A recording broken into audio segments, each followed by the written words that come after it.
Paul Hayhurst. I'm the county councillor for Fylde West Division, which includes the Plumpton or as it's sometimes known, the Preston New Road site.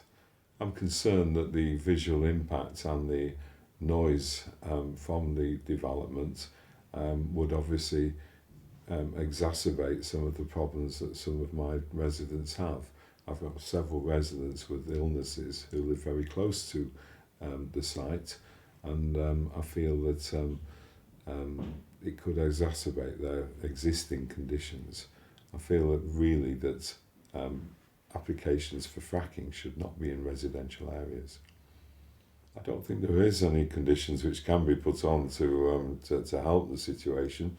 It's visually intrusive, and it's obviously they've tried to reduce the noise levels, but one of the ideas that they've got for one of the proposals for that is to build a wall which in some cases will be 14.5 metres high. Now this will be an open countryside and will be seen for miles. Also, I've also got an elderly lady who's got COPD, and again, nobody can tell me. I've asked the Director of Public Health whether or not it's going to cause her further problems, and he said he can't tell me, he doesn't know.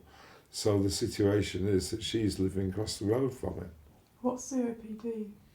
COPD is a lung condition, and obviously it's likely to be exacerbated, or could be exacerbated, we don't know, by any sorts of problems which emit from the site. What happened on Wednesday was that after we'd had all the presentations, it then went for open debate. The Vice Chairman of the committee moved that the application should be turned down in accordance with a number of planning conditions based on the visual intrusion and also the noise levels. We had about 4 speakers, 3 from what I recall were against the scheme and 1 was for it, but it seemed from what we were hearing that the committee were going to turn the application down. We broke for lunch and were given the advice that we would be given assistance to strengthen the conditions in which the Vice Chairman was proposing it should be turned down. We had lunch. Nobody contacted the Vice Chairman or any other members. We came back after lunch and we immediately broke for lunch again. We went into committee again on the basis that they had, over lunchtime, received advice from Queen's Council. Nobody, from what I recall, asked for this from me, this advice. I'd not seen any member that requested it. We were then told that the advice was that it would be unlawful if we turned the application down, and we would be deemed to be irresponsible, and that huge costs would be awarded against the council, and also that the officers would not be prepared to take a subsequent appeal if there was an appeal. We went back into the council chamber. We then put the vote, and the vote was 7-all. And the casting vote then of the chairman was for turning down the vice chairman's proposition that it should be refused. I then asked for us to be able to see the advice from the QC in writing before we further consider the proposal. That was passed. We waited for an hour or 2 for that advice. When we received it, we were not given it, nor were the public, but the fact is that we were given it next morning, and so were the public. And when we received the written advice, it was by no means as strong as what we had been advised. It did not say, it actually said that it would not be unlawful to do what we did, and we would only be deemed irresponsible if we had costs awarded against us. Do you feel that the vote would have gone differently if after lunch this legal advice hadn't been sought and given? I can only surmise, but I feel that the way the debate was going before lunch, that it would have been the application would have been turned down.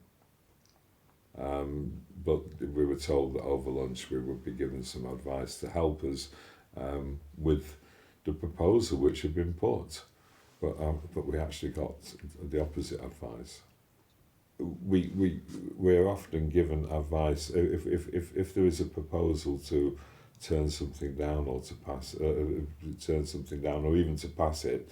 We are sometimes given advice by the officers as to how we can either firm up our proposition or which conditions to put on if we decide to pass something. So we do get advice from officers in that way. Have you ever had legal advice sought on your behalf without requesting it? Not that I'm aware of, no. It's generally the committee that asks for the advice. And what was the reaction of the committee when they found this advice being sought on their behalf? Well, I don't think the committee sort of commented at that time about the information that we received, but when we did receive the actual written advice, there were several members who were quite angry because the information did not stack up with what we've been told behind closed doors. The discrepancy between the oral legal advice and the written legal advice, what were the feelings amongst the councillors? Well, there were several councillors who were quite angry about it because the advice that we received was nothing like as strong as the written advice was no longer, it was nothing like as strong as the advice which we've been given verbally. Do you think that advice intimidated or pressured any councillors? I think it must have done, because I know that councillors were concerned at voting against something on the basis that it could incur considerable costs to the council, a council which is cash strapped at the moment and is having to find £300 million savings on an £800 million budget. So the fact is, any cost to the council is obviously something which we have to look at very carefully in these budget, as it could obviously make a real difference to the budget.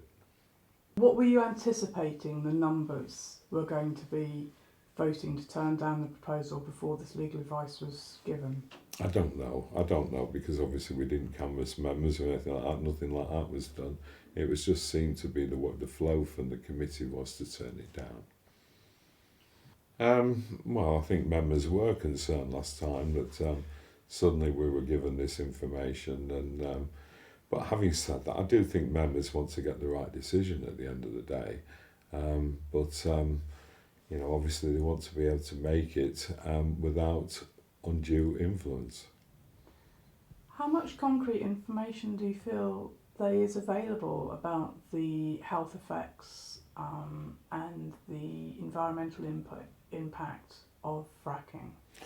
Well, again, this is one of the frustrations we've got, basically, in the fact that we are told that we have got to accept the opinion of government agencies on this basis. And those government agencies obviously are government agencies for the government which is obviously pro-fracking. So we don't know what pressure has been put on those agencies in order to give the sort of directions which they have. But we have also got, we had a comment from the Director of Public Health who at the meeting, and basically he said that he felt that fracking should not go ahead until we had a health monitoring body set up to ensure that there are no problems. Well, again, councillors make decisions, or councillors should be making decisions, and the fact is that officers are there to advise councillors. But I felt basically that what we were being told with the legal advice made it that it was completely surplus, that we were surplus, because the fact is that why have a planning committee if at that time we were told that to turn it down would be unlawful. Now, having said that, when we got the legal advice, it did not say that. What we felt with the verbal legal advice, which was that we were obviously what we were doing was unlawful or could be construed to be unlawful and would be unreasonable, that what we were looking at there was the fact that our hands were virtually tied, because we would be obviously put in a position which would obviously cost the council a considerable amount of money. And when you say what we were doing, Well, if we'd have turned it down, that we would be costing the council a considerable amount of money. Well, the legal advice that the written legal advice that we received said that in the absence of any other evidence, then that we should follow the officer's opinion, but said that it was not unlawful if we didn't do so, but said that we could be held responsible if costs were awarded against the authority. We've since had sent to us by one of the residents groups another piece of legal advice from another lawyer, which is basically saying it's up to councillors to make that decision, and that he feels that the information which has been put by the residents does carry enough weight for us to turn down the application and for it to be defensible at to be defended at any inquiry, and that our costs would only be awarded if we had basically put forward a very flimsy defence. have you had any communications from Quadrilla about them trying to impress upon the need to have this in the area? Oh yeah, we do have periodically press releases which are sent to us by Quadrilla, and we've equally had pro emails sent to us, which again are all the same email telling us how wonderful this is going to be for Lancashire. So we get both sides, and both sides are basically obviously having a negative opinion from councillors. You know, at the end of the day, we were not dealing with whether or not we wanted fracking in Lancashire. We were dealing with 2 planning applications. Now, in my view, there are grounds to turn those planning applications down. But the fact is that we were basically, people think that we could say yes or no to fracking. We can't say yes or no to fracking, but we can say yes or no to a planning application.